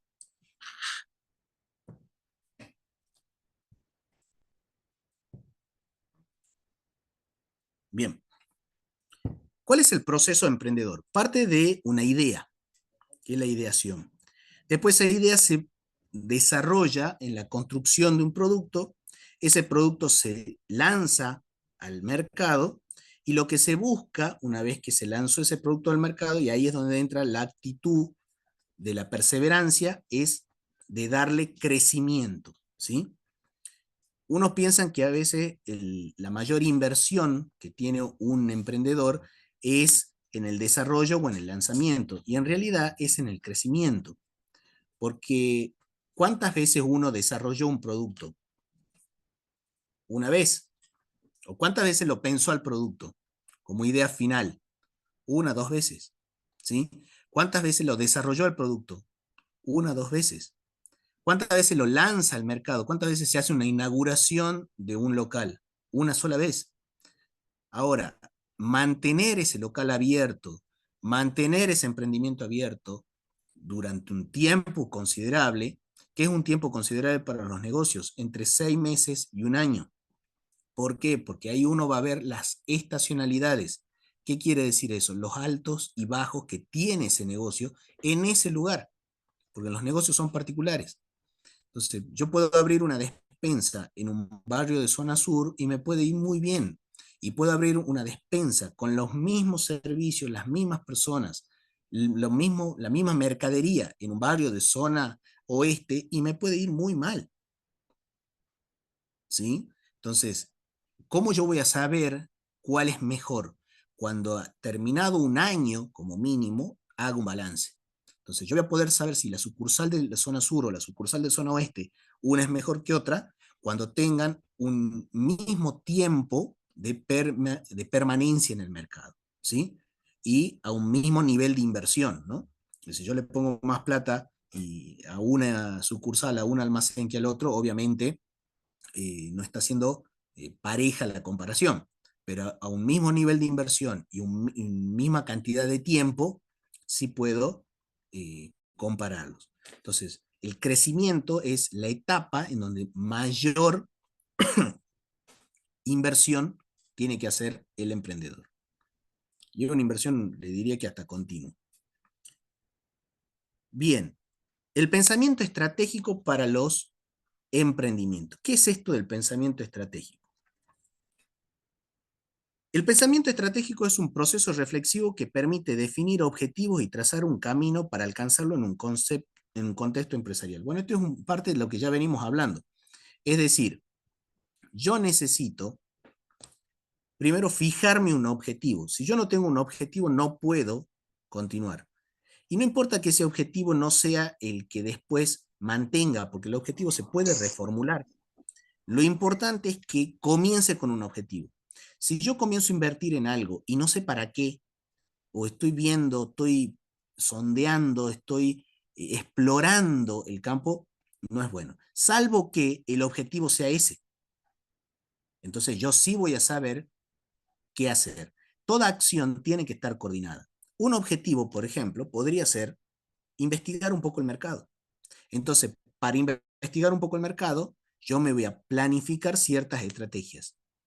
Supongamos, yo tengo una mueblería y bueno, quiero investigar el mercado de mi barrio para ver si la gente me va a comprar. Entonces, ¿qué puedo hacer? Decir, bueno, miren, los muebles que yo tengo roperos a 100.000 pesos, aunque no los tenga en stock, tengo ropero en 100.000 pesos. ¿Le gustaría comprarlos a crédito? ¿O existiría la posibilidad de que los compre a crédito? Entonces, estoy investigando dos cosas, condiciones de pago y el precio. Muchos me dirán sí. Bueno, cuando me digan sí, ya tengo una venta asegurada y recién ahí comienzo a producir. Cuando yo hice una encuesta a 100 personas y dos me dicen sí, bueno, tengo dos ventas aseguradas sobre 100, o sea, tengo el 2%. Efectivamente, esa estrategia o esa política comercial no va, porque en un caso hipotético me daría al máximo el 2% de ventas. Entonces cumplo con esas dos personas, pero ya descarto la posibilidad de seguir operando de esa manera. Y así se va explorando el mercado. Después uno agarra y dice, bueno, a ver, voy a bajar el precio, pero que sea de contado. Entonces ahora tengo muebles a 80.000 pesos, pero de pago de efectivo o con transferencia. Quizás ahí aumente o caiga aún más la demanda capaz que nadie me compra así. Entonces, ya sé que no es el efectivo ni bajar el precio. Entonces, ¿qué me queda? Aumentar el plazo. Entonces uno dice, bueno, tengo los mismos muebles, la misma cómoda, ahora en 24 cuotas sin interés, a 80 pesos la cómoda. Entonces te estoy ofreciendo el menor precio y el mayor plazo. Y quizás ahí, ¿sí? Se crezca la demanda. Uno dirá, pero profe, si usted lo ve, está perdiendo plata. O nos da esa sensación de que estamos vendiendo un precio de contado a un plazo de financiación muy alto. Entonces, en principio estaría perdiendo plata. Y la respuesta es no, porque esas son las condiciones del mercado. Entonces, ¿qué vas a tener que hacer para no perder plata? Trabajar sobre tus costos, porque ya tenés una limitante en el mercado. Si vos querés vender en ese barrio a esa gente, por el sondeo que hiciste, en el primer caso que te planteaste, o en la primera etapa que te planteaste, que es la ideación, o sea, generar la idea y llevarla, digamos, materializarla, vos ya sabés que por tu propia investigación, las condiciones de trabajo ahí son esas, un precio de 80 y un plazo de 24 meses. Entonces, para que ese emprendimiento sea rentable, lo que tenés que hacer es trabajar sobre tus costos. Si es que querés trabajar en esa plaza, se dice, que es la plaza, el lugar de trabajo. Yo quiero venderle a la gente de Barrio Castañares. Entonces, por el sondeo que hice real, porque no se hace solamente encuestas, sino se lo hace real, es la mejor manera de sondear el mercado, uno sabe que las condiciones son esas. Entonces, después elige. Dice, no, para mí yo no puedo bajar tanto los costos porque la verdad no me gustaría trabajar así. Listo. Dejo de vender a la gente de Castañari y buscaré otro barrio en otro lugar para montar mi negocio de vuelta o para ofrecer mis muebles. Pero ya sé que a la gente de Castañari no. ¿Por qué? Porque la gente de Castañari me va a comprar en esas condiciones. Esa información es muy útil, ¿sí? Porque después uno como emprendedor elige si sigue ofreciendo ese servicio o no, pero tiene que hacer ese sondeo. Por eso la inversión es bastante. Ahora, cuando uno logra enganchar un nicho de mercado y logra reformular su estructura de costo y lo que le cuesta a uno producir ese servicio, comienza el crecimiento. Un pescador, cuando va a pescar, muchas veces no saca en el primer lugar que tira el gancho, ¿sí? Generalmente va probando, y eso es lo que hay que hacer, pero prueba en serio, o sea, no es que prueba de manera hipotética. Cada vez que hace un lanzamiento con su caña, puso carnada, puso plomada, dedicó un tiempo, ¿sí? Intentó varias veces. Ahora, cuando va a otro lugar, hace lo mismo, hace lo mismo, hace lo mismo a diferente distancia, a diferente profundidad. Entonces va cambiando. Eso es la adaptación de los tiempos. Y todo eso requiere inversión en recursos, en la capacidad de adaptación de los cambios y en dinero. Entonces, siempre es importante tener eso en claro. Mi objetivo es probar. Entonces no me desanimo, porque esto no funcionó, perfecto, lo analizo con cabeza fría y digo, ¿qué puedo modificar para lograr otra cosa o provocar otro efecto? ¿Sí? Muchas veces, fíjense, hay negocios, sobre todo los supermercados tienen eso muy en claro, que agarran y dicen, bueno, todos los días el precio del arroz está en un precio, supongamos, qué sé yo, 2.000 pesos, pero los días miércoles tiene un descuento del 50%. ¿Para qué hacen eso? Porque ellos están provocando, con esa medida, centralizar la demanda. ¿Qué quiere decir? Que todos, por una cuestión de precio, nos veamos inducidos a comprar el arroz el día miércoles. Ahora, ¿qué puede ocurrir con esa medida? Que realmente el día miércoles estalle de gente el supermercado y que no haya paquetes de arroz, o que no pase nada, ¿sí? Serían los dos extremos. En el medio de esos dos extremos, muchísimas alternativas, que se gasta el 90%, que se compra el 80%, que haya, o sea, las distintas alternativas, pero las dos situaciones extremas son que se agote el arroz o que no pase nada. Y ahí el supermercado podrá tomar dos alternativas. Si el arroz se agotó, ¿qué va a analizar? Va a analizar primero que la gente se mueve por el precio, que prefiere sacrificar cualquier actividad que estaba haciendo, ¿sí?, anterior, para poder consumir eso.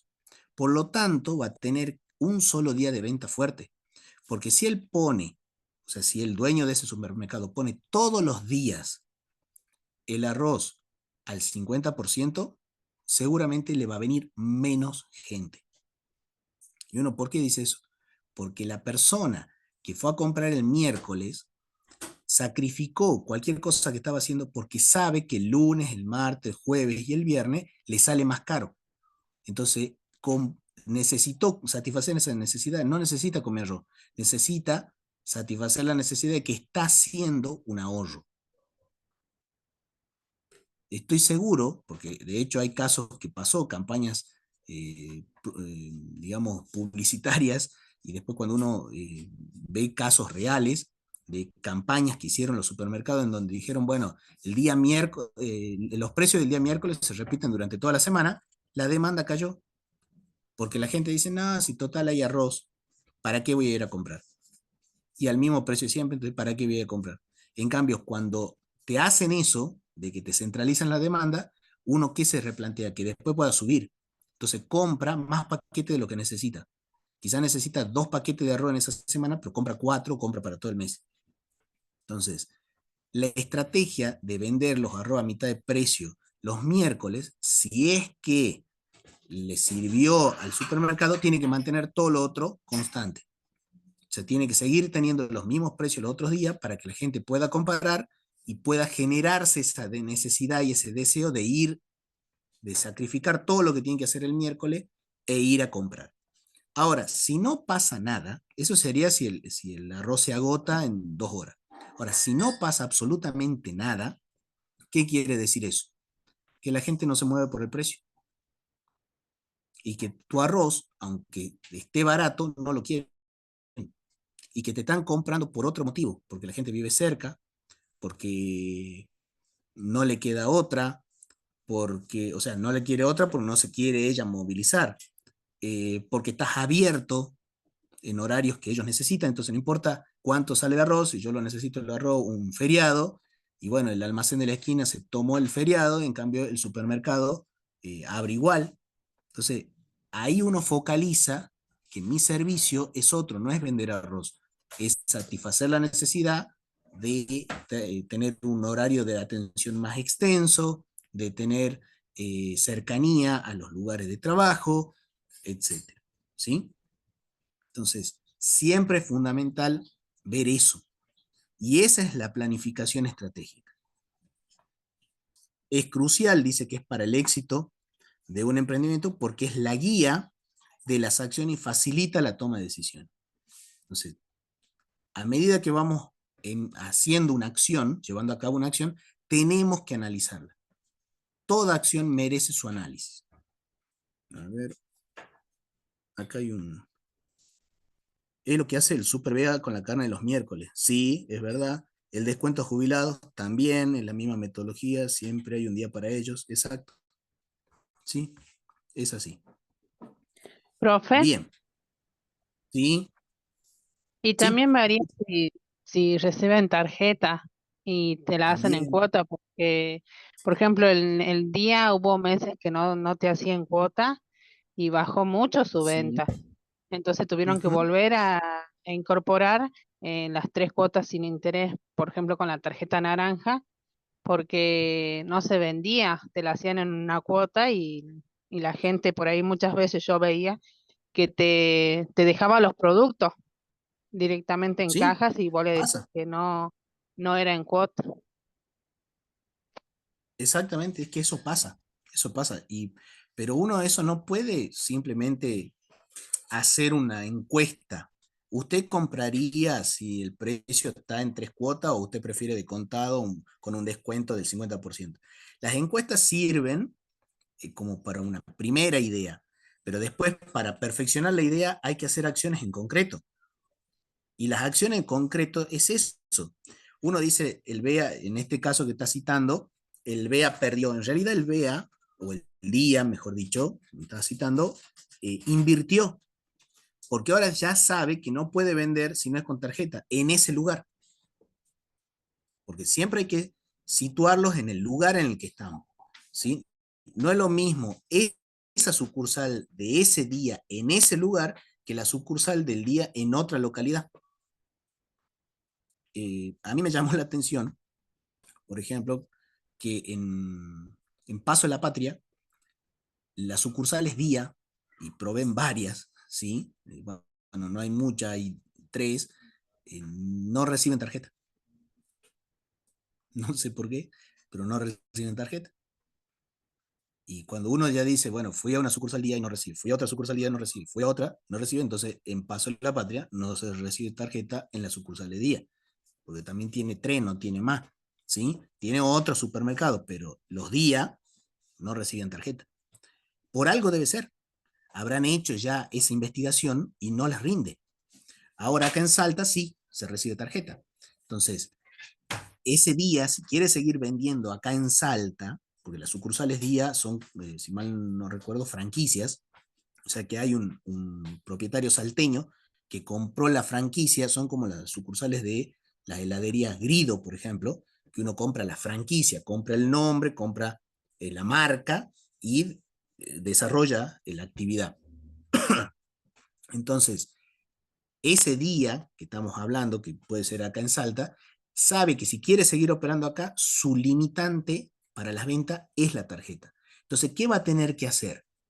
Idear estrategias para disminuir los costos. ¿Y cómo se puede hacer eso? Y hay muchísimas. Anticipar compras, utilizar promociones, hacer combinaciones de productos, que un producto traccione la venta de otro. Hay muchísimas estrategias, pero ya sabe hacia dónde tiene que apuntar.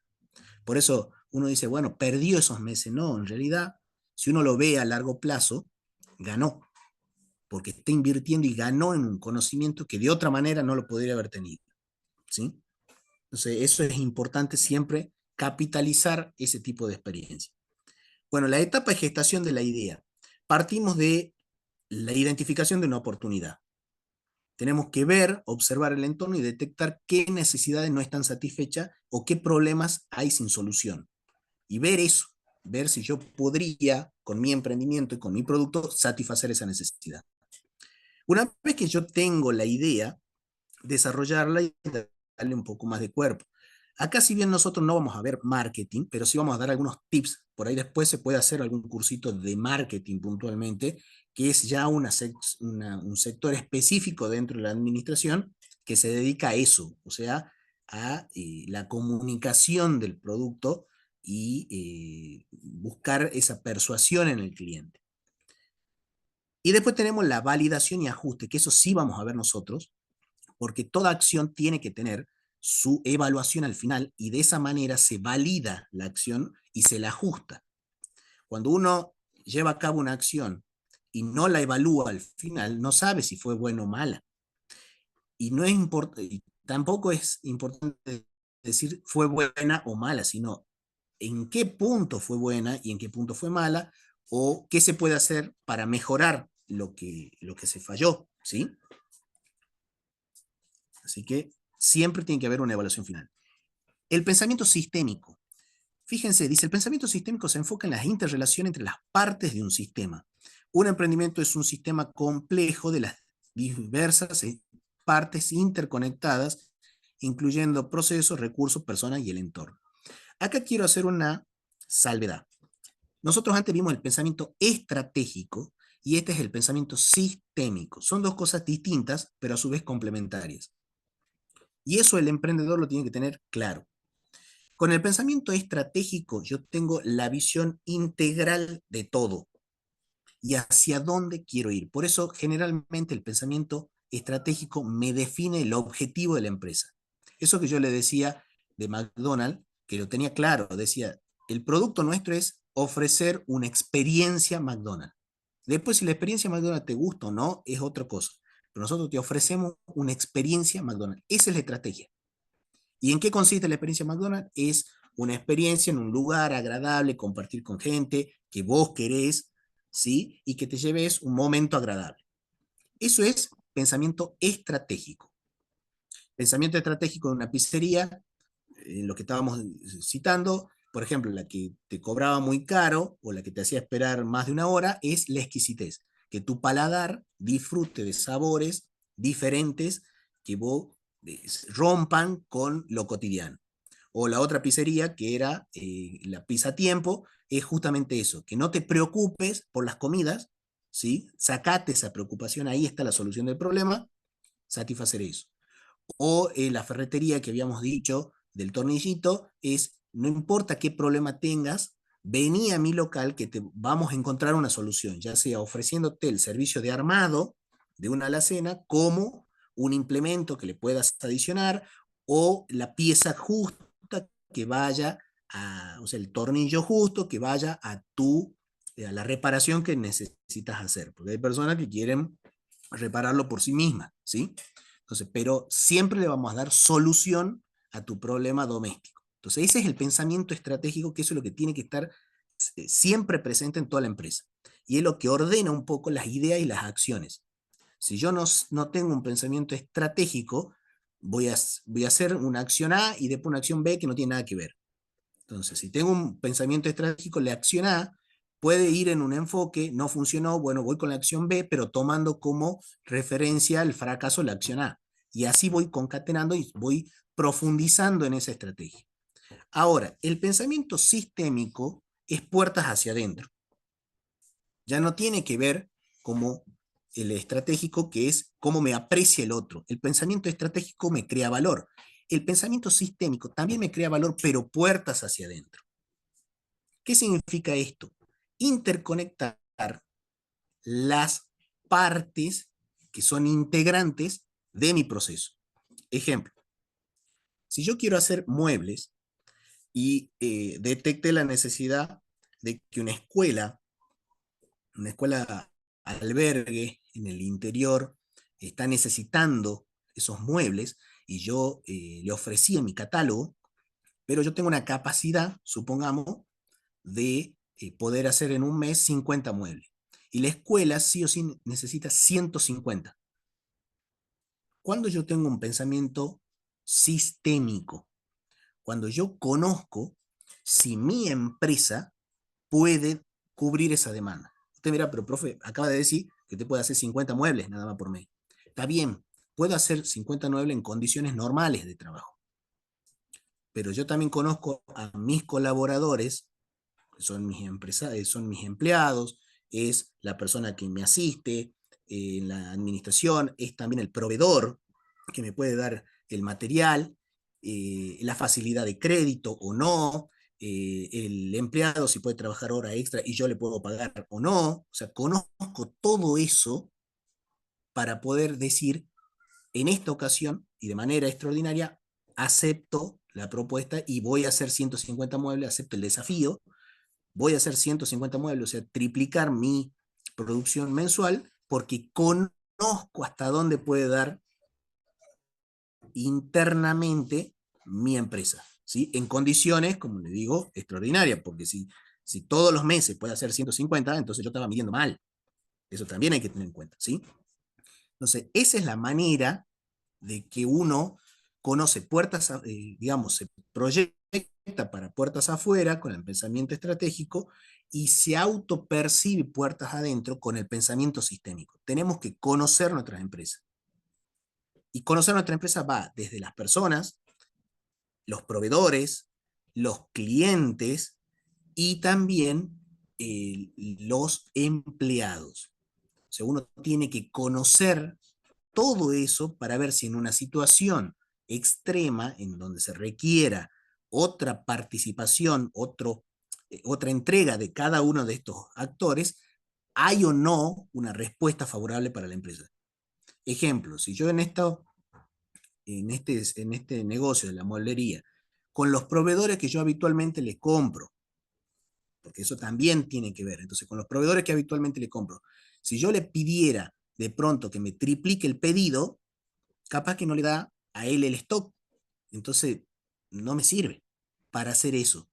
Si yo quiero agarrar clientes como, o sea, esta escuela albergue, tendré que ya empezar a pensar en otro proveedor. Eso no es estratégico, eso es sistémico, porque tiene que ver con la operatoria. ¿Sí? Lo estratégico es que reciba una cama acorde a sus necesidades y que satisfaga esas necesidades. ¿Sí? Una cama estándar, una cama cómoda, etc. Lo sistémico es poder brindar ese servicio, brindar ese producto en el volumen que necesitan. Para eso tengo que saber, puertas adentro, toda mi organización.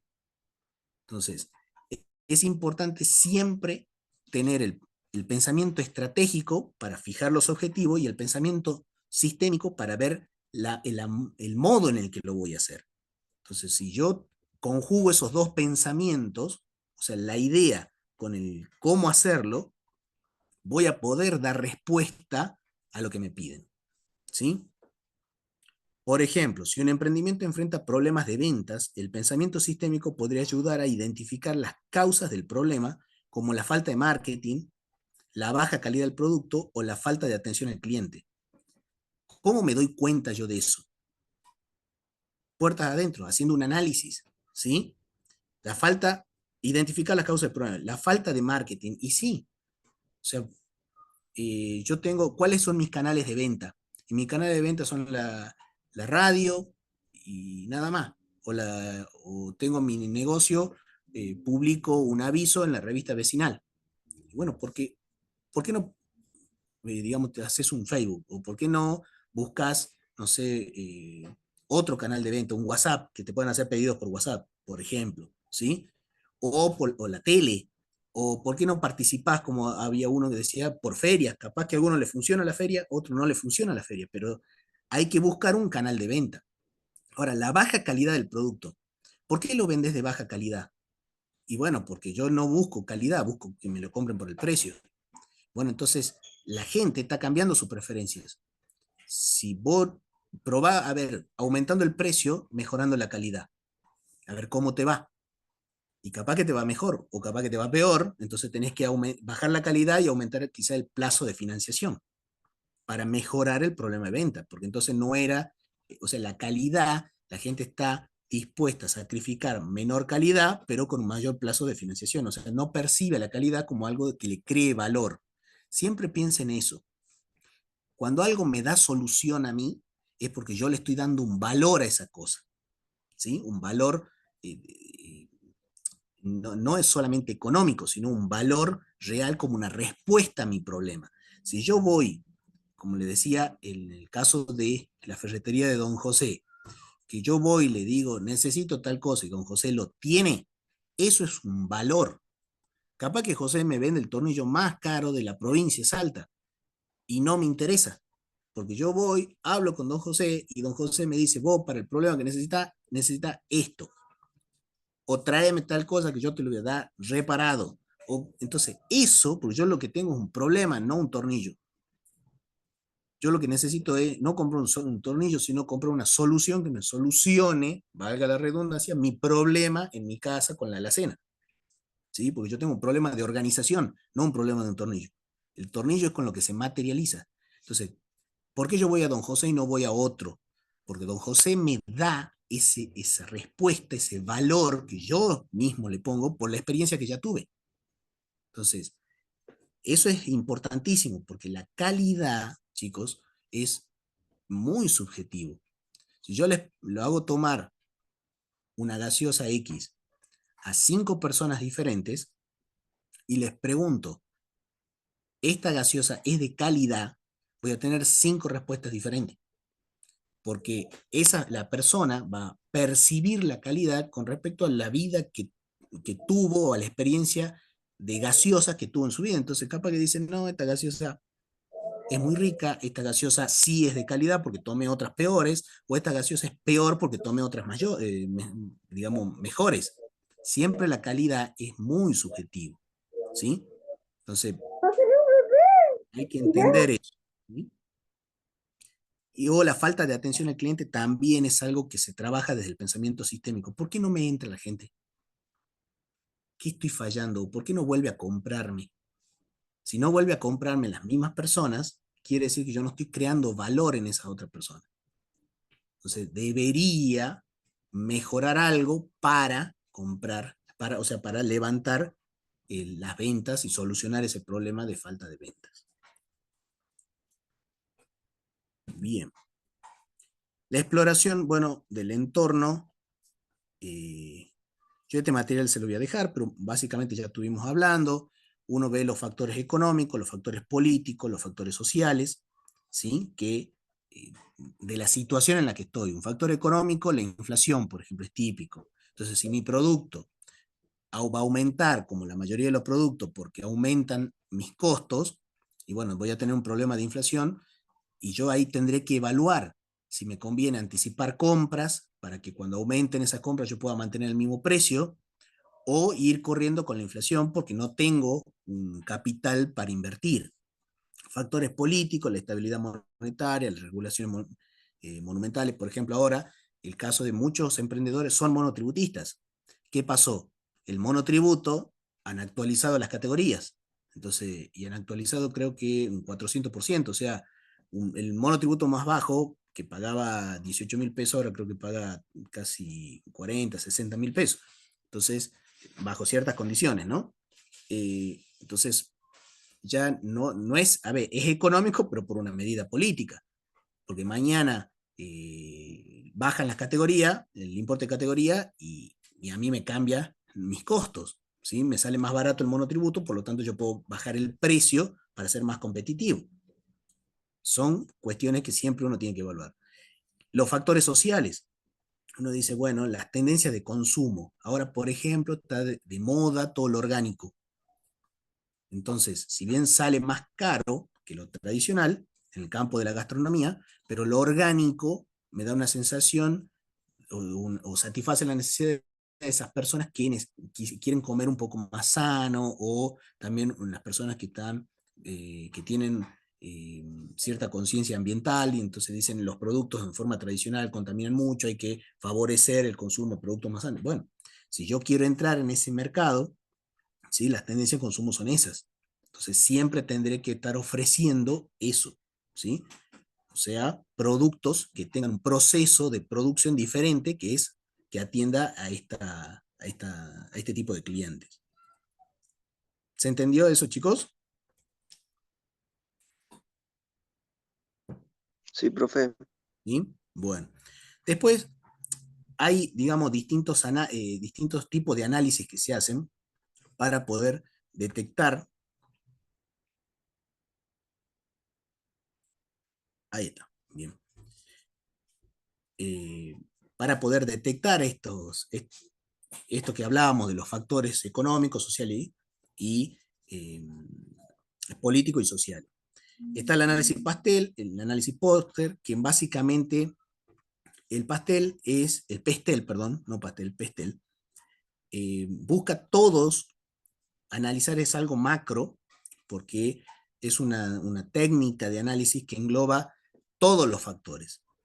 El análisis Porter, que lo diseñó Michael Porter, es más que nada con la competencia. Esto los paso muy rápidamente porque el objetivo era enunciárselos nada más. Nosotros no vamos a desarrollar esto.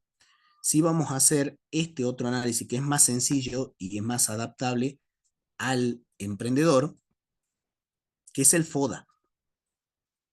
¿Escucharon hablar de ese tipo de análisis o no? Sí, profe. ¿Sí? Bueno, FODA, que en las siglas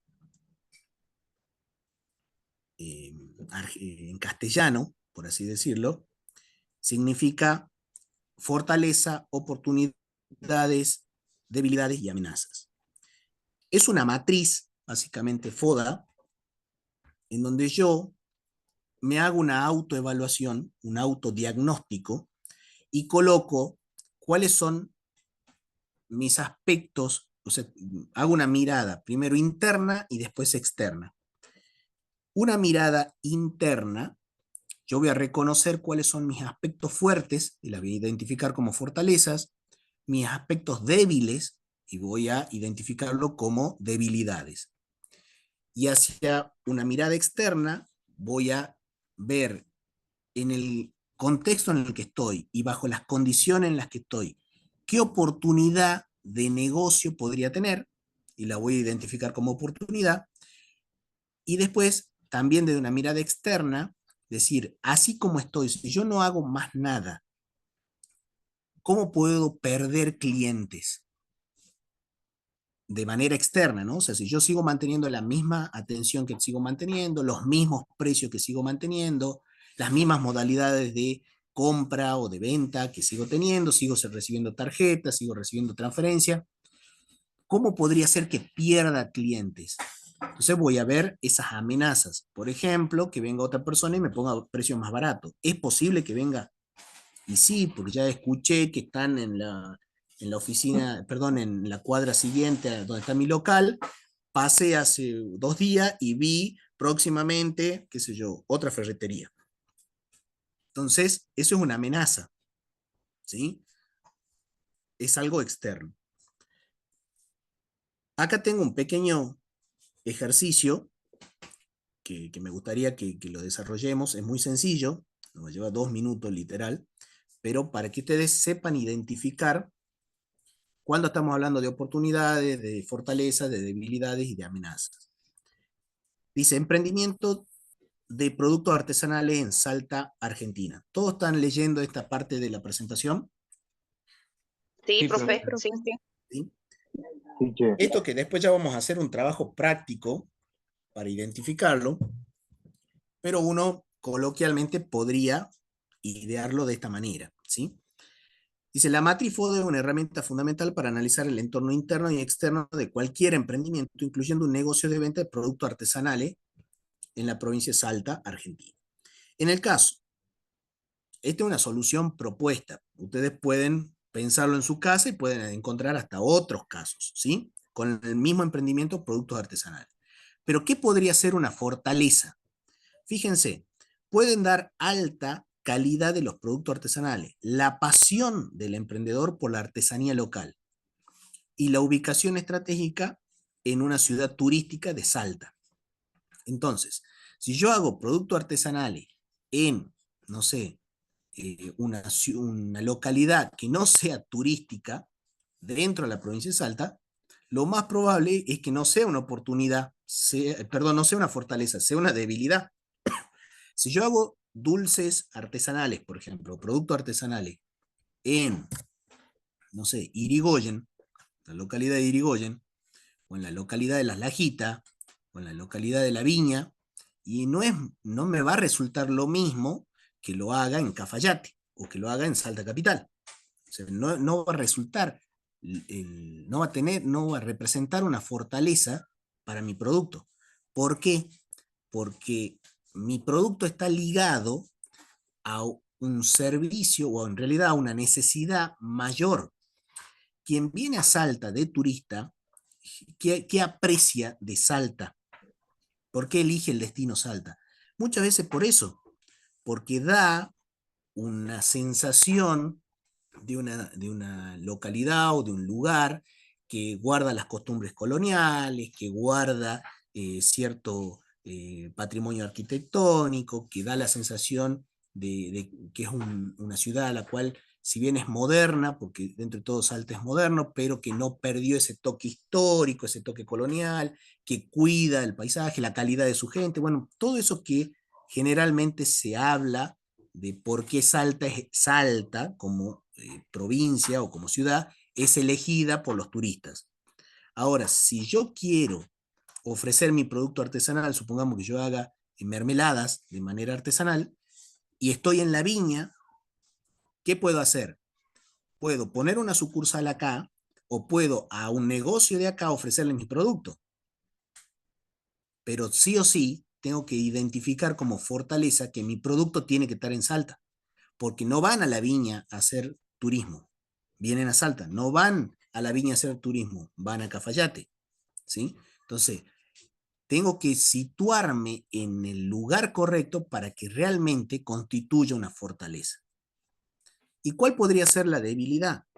Podrían incluir la falta de capital inicial o la poca experiencia en marketing y venta, y eso también es verdad. Dentro de la ciudad de Salta, no es lo mismo que yo venda mis mermeladas en Ciudad del Milagro que la venda en el Parque San Martín. En Ciudad del Milagro los turistas no van porque no hay hoteles, ¿sí? En el Parque San Martín está a 3 cuadras de la calle Casero, que es la calle principal. Entonces, bueno, no a 3 cuadras, quizá un poquito más, pero el lugar donde me sitúo, ¿sí? Puede ser una debilidad. Entonces, ¿qué tengo que hacer? Reconvertir esa debilidad para que el impacto de eso no sea. ¿Y cómo puede ser eso? Por ejemplo, venta en consignación. Muchas veces en los mismos hoteles se dejan mermeladas. A mí me tocó auditar un hotel. Yo hago, como contador, hago servicios de auditoría contable y operativa. Y me tocó ver que en los hoteles venía un productor, un emprendedor de mermeladas, le dejaba al dueño del hotel una cantidad de mermelada en consignación. ¿Qué es la consignación? Es un sistema de venta en donde dice, mira, lo que vos vendás, me pagás. Lo que no vendás, me lo devolvés. Entonces, le dejaba, qué sé yo, 100 frascos para un fin de semana. Y volvía a una fecha pactada y le decía, bueno, a ver, ¿cuántos vendiste de los 100? Vendí 20. Bueno, entonces se comisionaba, le daba yo la comisión que habíamos pactado, ¿sí? Me devolvía la mercadería no vendida y todos ganaban. Bueno, yo como emprendedor, en ese caso, ¿cómo ganaría? Que no necesito un local. Él como emprendedor de un hotel, ¿qué ganaría? Que ofrece un servicio cercano a sus turistas, a sus huéspedes. Entonces había una combinación de negocios ahí que potenciaba la actividad turística, porque si yo le vendía un producto que no era artesanal, que era sacado en serie, por ejemplo, ¿sí? Ya no era lo mismo. Si yo vendía remeras, no son artesanales. Entonces ya rompe con la mística del turista. El turista viene por una cuestión de lo colonial, de lo artesanal. Entonces, si yo vendo otra cosa, si yo le dejaba televisores en lugar de dejarle mermelada, y seguramente no iba a vender ningún televisor, porque no estaba enfocado, ¿sí? En ese producto, en ese lugar. Por eso es importante, ¿ve? Como les digo, el pensamiento estratégico y el pensamiento sistémico. Y si de pronto el hotelero, el dueño del hotel me decía, tráeme más mermelada porque se vendieron todas, yo tenía que tener la capacidad de poder reponer digamos, los frascos para que no se corte, porque una vez que el turista ve que no hay mermelada, va a salir a buscar a otro lado. Y cuando sale a buscar a otro lado, va a recomendar otro lugar. Entonces yo ya pierdo también esa venta. Entonces es fundamental trabajar sobre esos aspectos.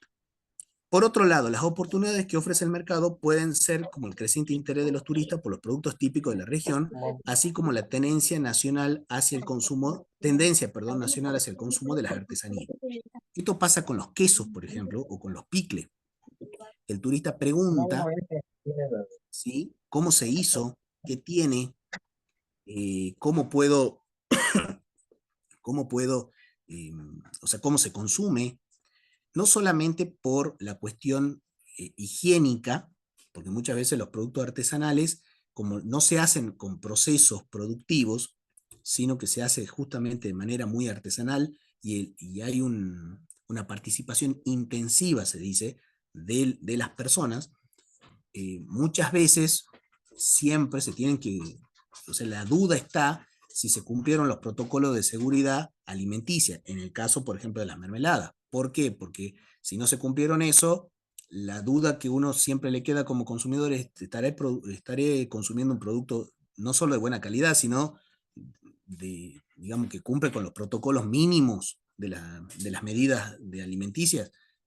Entonces, siempre el turista pregunta sobre esas cosas. Y también la curiosidad es, que tiene que ver también con toda la mística de Salta, es cómo se hacía, porque uno cuando le relata eso, relata de cómo se hacía desde antes. Generalmente son recetas tradicionales que se van heredando, y ese relato histórico quizás le da un valor a el producto que lo diferencia de otra cosa.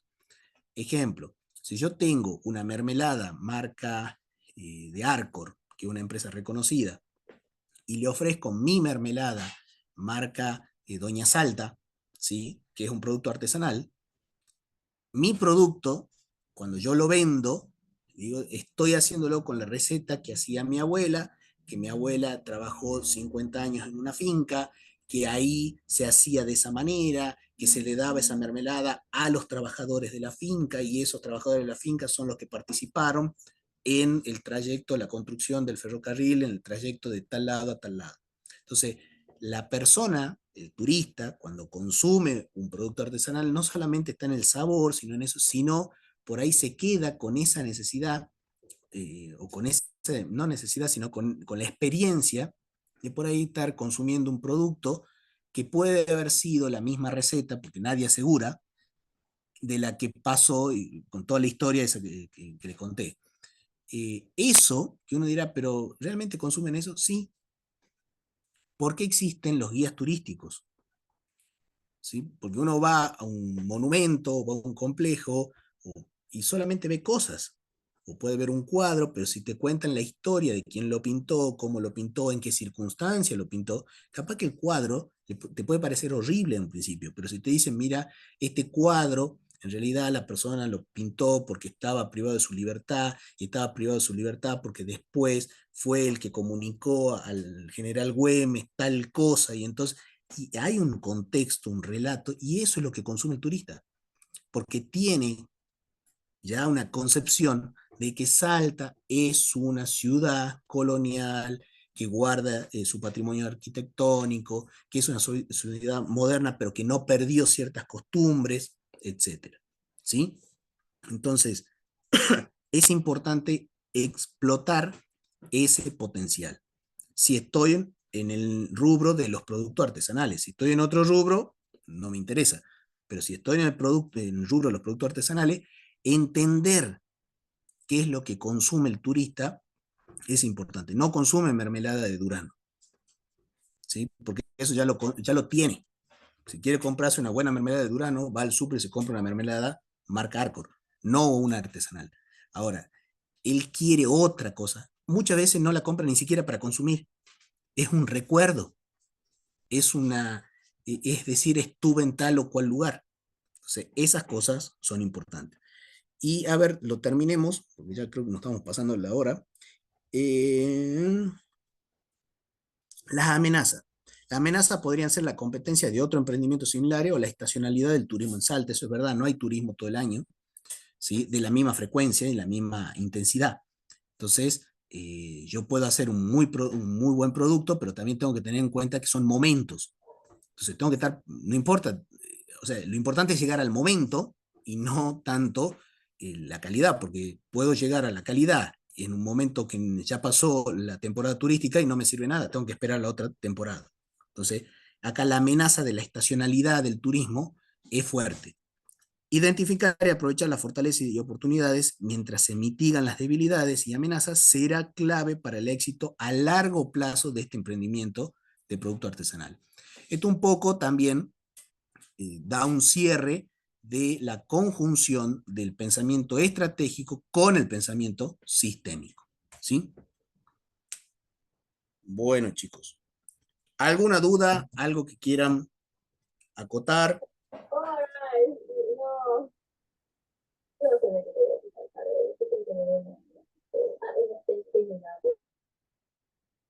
¿Se entendió?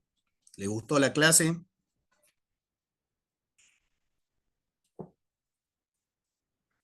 Sí, profe, bárbaro.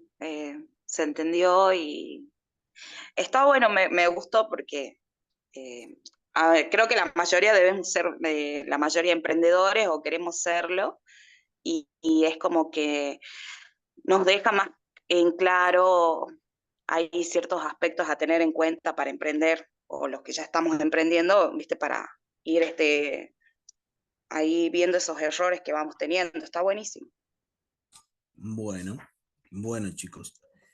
Ahí estaba viendo el chat. Con respecto a la asistencia, ya voy a hablar con el tutor para que habilite ¿sí? Ya sea a la tarde, para que le habilite digamos, de cálculo de las 4 de la tarde hasta las 12 de la noche para que puedan dar el presente. Eso van a tener o sea, ¿qué significa habilitar? Van a tener una solapa dentro de la plataforma que se va a llamar asistencias. En esa solapa de asistencia, ustedes van a tener un formulario de Google, ¿sí? Entonces ustedes entran ahí, a ese formulario de Google, no, perdón, no de Google, sino un formulario como si fuese una encuesta. En esa encuesta van a tener una pregunta que va a decir, no una pregunta, sino un enunciado, asistencia a la clase tal. Van a tener dos opciones para elegir, ausente o presente. Elijan presente, ¿sí? Por favor, porque si eligen mal les computa el ausente.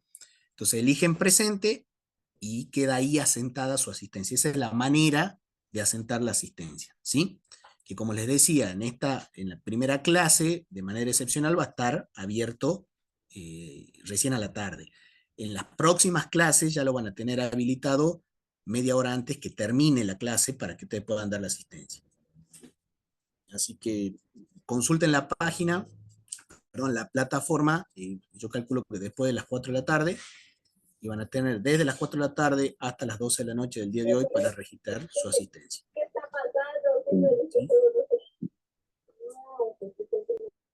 Bueno chicos, la verdad que como primera clase, como grupo me gustó, se ve que hay entusiasmo, se ve que hay mucha necesidad de información, así que eso es importante porque van a estar motivados. Bueno, si no hay más consultas para hacer, los espero en la próxima clase que se hará el próximo lunes ya. ¿Les parece? Meta, profe, ya está, ya Sí, podemos sí, desconectarnos. Sebastián. Vale, Bueno, gracias. Nos una vemos cosa más, entonces. Sí. dejen por favor el link, porque no lo estuve viendo, si lo pueden volver a repetir, el link del grupo de WhatsApp, así me puedo incorporar, ¿sí? Ah, meta, Que no meta. se tiene el Ya casi. administrador. Bueno. No hay problema. Buenísimo. Muchísimas gracias. Hasta Nos la vemos el próxima, próximo. profe. Hasta Hasta luego. luego. Hasta luego, profe. Chao, compañero. Chao.